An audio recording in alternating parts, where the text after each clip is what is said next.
So if you saw these ingredients, would you be able to tell what I actually made? And that's the idea behind Crime Scene Kitchen, where you have to guess what recipe was made from just the leftover ingredients. And for what I'm making, you can kind of guess what it is. I'm getting stuff everywhere, so I'm actually giving clues if you were to look after. So Crime Scene Kitchen comes on May 26th on Fox, so I'm so excited to tune in and watch this. So my recipe has 3 key ingredients, and that's what actually makes this recipe. And I think if you saw it laying around after I was done, you could kind of put together what I actually made. And I'm so messy in the kitchen that I just leave so many clues of what I was making. And of course, for what I'm making, I do need a topping, so this is giving more clues for it. So if you guess the tres leches cake, you got it. So make sure that you tune in for Crime Scene Kitchen, and it premieres on Wednesday, May 26th on Fox. So I wanted to make a geode cake, and I did a spiral design for this. So I layered 6 layers of cake, and I did the double barrel technique, and I layered another 6 layers on top of that. So this is 12 layers of cake here. And I used a dowel down the center just to make sure that the cake was stabilized. And once that was done, I did a crumb coat, and then I did the final coat, and I tried to make sure that that was as smooth as possible. So once the final coat was done, I began to use a knife to cut the spiral into the cake. So once the spiral was completely cut out, I began to fill it with vanilla buttercream, and this is to hold the rock candy pieces in place. So I began to place the rock candy, and this took so long to do, and I wanted to give up, but I kept going. So once they were all placed, I began to paint with different colors, and this is just food coloring that I diluted with clear vanilla extract. And once I finished all the colors, I added a gold trim, and the cake is complete. Next up in the Disney princess cakes, we have Rapunzel. So I did a vanilla cake, and I'm layering that with vanilla buttercream. And I'm going to do a crumb coat and then a final coat. And I'm smoothing this all out with an acetate sheet that I cut to size. This helps me get it as smooth as I can. Next, it was time for the fondant, which I carefully smoothed out. And I used the stencil and purple petal dust to give the cake more details. And I almost messed this part up, but I fixed it. Next, I'm using gold petal dust to give the cake more details. And I'm using a clay extruder to create the piping for the dress. Now I'm using more gold fondant to create the trim. And it was time to braid her hair. And this took some time because there was a lot to braid, but it came out really good. And that is Rapunzel done. Let me know which Disney princess I should do next.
Rest your lips on mine and they taste like chocolate cake. There aren't words to describe that anyway.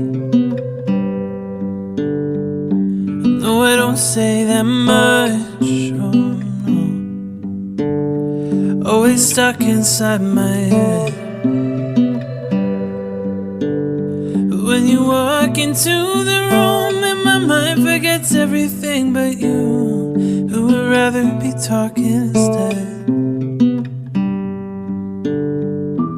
Look, I know you'd like to know what's on my mind, but I got these walls up that I tend to hide behind. So when I'm being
Here we have a 2-tier sunflower drip cake. And for this, I'm using chocolate cake with vanilla buttercream and chocolate ganache.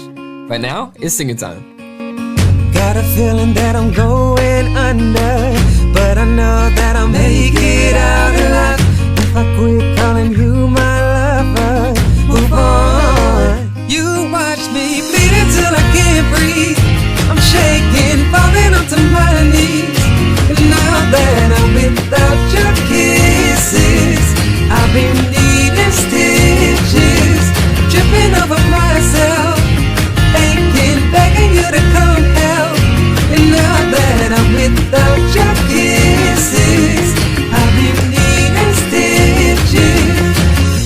Now it's time to create the sunflower, and I'm using a leaf tip for this.